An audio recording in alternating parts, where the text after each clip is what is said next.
Number one patience. आपके life में patience होना बहुत जरूरी है। नंबर टू, आपको ये सीखना है कि जिंदगी में इंसान फेल होता है, लाइफ में इंसान फेल होता है। Life is not a story of success, it's a story of up and down. It's not all about success की 12th के बाद मैं वो बनूंगा, फिर मैं ग्रेजुएशन करूंगा, फिर मैं ये करूंगा, वो करूंगा, फिर मैं प्रोफेसर बनूंगा। जरूरी नहीं आपके सर्कमस्टेंसेस आपको वो देंगे। Life is all about up and down, it is not about success, all about success. तो आपको तैयार रहना है बीइंग ए स्टूडेंट्स कि जब मैं कभी लाइफ में फेल हो जाऊंगा उस टाइम पे मैं कैसे पॉजिटिवली कम बैक करूंगा। ड्रग्स की तरफ नहीं जाना। 10th में फेल हुआ तो ड्रग्स की तरफ जाते हो, ग्रेजुएशन में फेल हो गए तो ड्रग्स की तरफ जाते हो, माँ बाप ने अपनी पसंद की शादी नहीं की तो ड्रग्स की तरफ जाते हो, सुसाइड की तरफ जाते हो। This is how. या जॉब नहीं मिली अपनी चॉइस की तो ड्रग्स, दारू वगैरह की तरफ जाते हो। At that time of point you have to learn how to survive. आपके अंदर ये स्किल पैदा करना है। This is called emotional resilience. Emotionally आपको अपने आप को रेजिलेंट बनाना है। तीसरा जो है, पहले मैंने बताया पेशेंस, दूसरा इमोशनल रेजिलेंस, तीसरा है emotional intelligence. You have to work on emotional intelligence. अब इमोशनल इंटेलिजेंस क्या होती है? एक होती है आईक्यू, जैसे मैथ। अभी हम आपको न्यूमेरिकल प्रॉब्लम देंगे, आप कितना टेस्ट करोगे, that is IQ. But what is emotional intelligence? Emotional intelligence is how you can control your emotions, how you can use your emotions constructively. आप अपने इमोशंस को कैसे कंट्रोल करोगे, how you are aware about your emotions. ठीक है, this is emotional intelligence. और आजकल ये रेस्पेक्टेड टीचर्स को पता होगा कि आजकल इमोशनल इंटेलिजेंस जो बड़े बड़े एग्जाम है सबसे पहले ये पढ़ाया जाता है, emotional intelligence. You have work on that. तीसरा है पर्सपेक्टिव थिंकिंग। और कॉलेज में मुझे लगता है कि पर्सपेक्टिव थिंकिंग की बहुत अहमियत है। अभी फॉर एग्जांपल आप में से कोई फोन कर रहा होगा यहाँ में, लड़की या लड़का, जब टीचर देखता है या लड़का देखता है सबसे पहले हमारा दिमाग कहाँ जाता है? अगर लड़का कर रहा होगा हम सोचेंगे कोई लड़की के साथ बात कर रहा है, अगर लड़की कर रही हो तो हम सोचेंगे किसी लड़के से बात कर रहे हैं। This is our perspective. लेकिन पर्सपेक्टिव थिंकिंग क्या बोलती है कि तब तक आपको कोई कमेंट नहीं करना है, तब तक आपको कोई जज नहीं करना है जब तक कि आपको उसकी सिचुएशन पता ना हो। This is how perspective thinking is.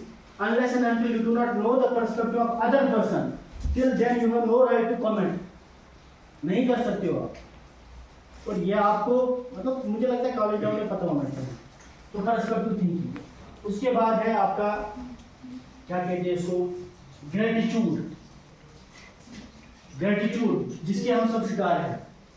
ठीक है, हम कहते हैं यार इसमें भी हम सेटिस्फाई नहीं रहते, हमें यही चाहिए। कोई प्रोफेसर बनता है वो कहता है कि मुझे डायरेक्टर बनना है, डायरेक्टर जब बनता है वो कहता है कि मुझे स्टेट का सीएम बनना है, स्टेट का सीएम जब बनता है वो कहता है कि मुझे देश का प्रधानमंत्री बनना है, देश का प्रधानमंत्री कहता है कि मुझे ओबामा बनना है। किसी को ये जो डिजायर होती है ना खत्म नहीं होती। तो आपके अंदर एक और चीज पैदा करनी है, that is gratitude and Urdu we call it शुक्र। मतलब ठीक है जो मेरे पास है, अभी तो मैं ठीक हूँ, मेरी किडनी भी अच्छी काम कर रही है, मेरा हार्ट भी अच्छा काम कर रहा है, मेरे दोनों हाथ अच्छे काम कर रहे हैं, मेरी आंखें अच्छे काम कर रहे हैं, तो ऊपर वाले का शुक्र है। तो उससे क्या होगा, आप जेलसी के शिकार नहीं होंगे। तो ग्रेटिट्यूड आपके अंदर पैदा करना है। और लास्ट में आपको पैदा करना है मिनिमलिज्म। मिनिमलिज्म उर्दू में इसको कनात बोलते हैं। Minimalism in speaking, minimalism in every aspect of life.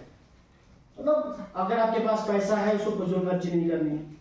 अगर आपके पास जितना भी है आपको कनात के साथ चलना है, बिल्कुल डाउन टू अर्थ चलना है। ये नहीं कि मेरे पास अभी पैसा उड़ा लो तो फाइनेंशियल मैनेजमेंट की बेजा उठ जाती है, फिर हमारे पास फॉर्म भरने के लिए पैसा नहीं होता है।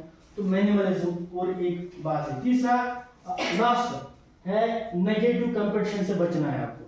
हालांकि ये माँ बाप के लिए होता है। नेगेटिव कंपटीशन दो तरह के होते हैं, एक होता है नेगेटिव, दूसरा होता है पॉजिटिव। नेगेटिव कंपटीशन ये है कि फलानी का बेटा डॉक्टर बन गया, मैं भी बनूं, मुझे अपनी कैपेबिलिटी के बारे में कुछ नहीं पता, मुझे अपनी क्या कहते हैं इसको, अपनी सर्कमस्टेंसेस के बारे में कुछ नहीं पता, मैं कहता हूँ कि वो डॉक्टर बन गया मुझे भी बनना है, वो उस कॉलेज में गया मुझे भी वहीं जाना है, उसने वहां शादी की, मुझे वहीं करनी है। मतलब बिल्कुल आप कंपैरिजन में लगते हो, नेगेटिव कंपैरिजन में। और जब वो आपको हासिल नहीं होता है और आपके दिल में एक और बीमारी पैदा होती है, हम सब में, वो जेलसी।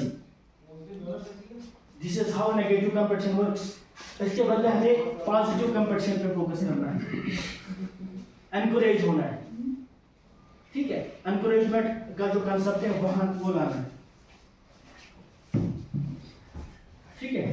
तो आप जैसे वो कहा गया ना, अल्लाहकुमुत्तकासुर, आपको पता होगा कुछ लोगों को कि आप कंपैरिजन में ही हो तब तक जब तक आपका अंत हो जाता है। अब मटीरियलिस्टिक लाइफ में ही हो तब तक जब तक आपका अंत नहीं होता है। तो कुछ चीजें मैंने आपको कही। सबसे पहले आपके अंदर ये चीज अगर आप कल्टीवेट करोगे, इस पे अगर आप काम करोगे, और by the grace of almighty and I hope कि आपके अंदर कुछ ना कुछ चेंज आ जाएगी। और अंबेडकर जैसे, मैंने कहा कि अम्बेडकर जैसे लोग, गांधी जी जैसे लोग,